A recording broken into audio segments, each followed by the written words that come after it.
1 Samuel chapter 1. Now there was a man named Elkanah, who was from Ramathaim-Zophim in the hill country of Ephraim. He was the son of Jeroham, the son of Elihu, the son of Tohu, the son of Zuph, an Ephraimite. He had 2 wives, one named Hannah and the other Peninnah. And Peninnah had children, but Hannah had none. Year after year Elkanah would go up from his city to worship and sacrifice to the Lord of hosts at Shiloh, where Eli's 2 sons, Hophni and Phinehas, were priests to the Lord. And whenever the day came for Elkanah to present his sacrifice, he would give portions to his wife Peninnah and to all her sons and daughters. But to Hannah he would give a double portion, for he loved her even though the Lord had closed her womb. Because the Lord had closed Hannah's womb, her rival would provoke her and taunt her viciously, and this went on year after year. Whenever Hannah went up to the house of the Lord, her rival taunted her until she wept and would not eat. "Hannah, why are you crying?" her husband Elkanah asked. "Why won't you eat?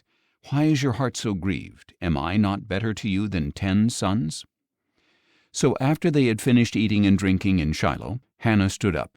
Now Eli the priest was sitting on a chair by the doorpost of the temple of the Lord.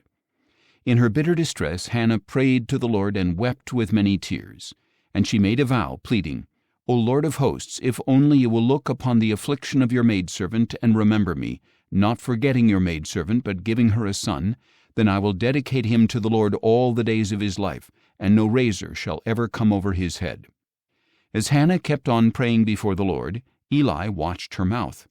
Hannah was praying in her heart, and though her lips were moving, her voice could not be heard. So Eli thought she was drunk, and said to her, "How long will you be drunk? Put away your wine." "No, my lord," Hannah replied. "I am a woman oppressed in spirit. I have not had any wine or strong drink, but I have poured out my soul before the Lord. Do not take your servant for a wicked woman, for all this time I have been praying out of the depth of my anguish and grief."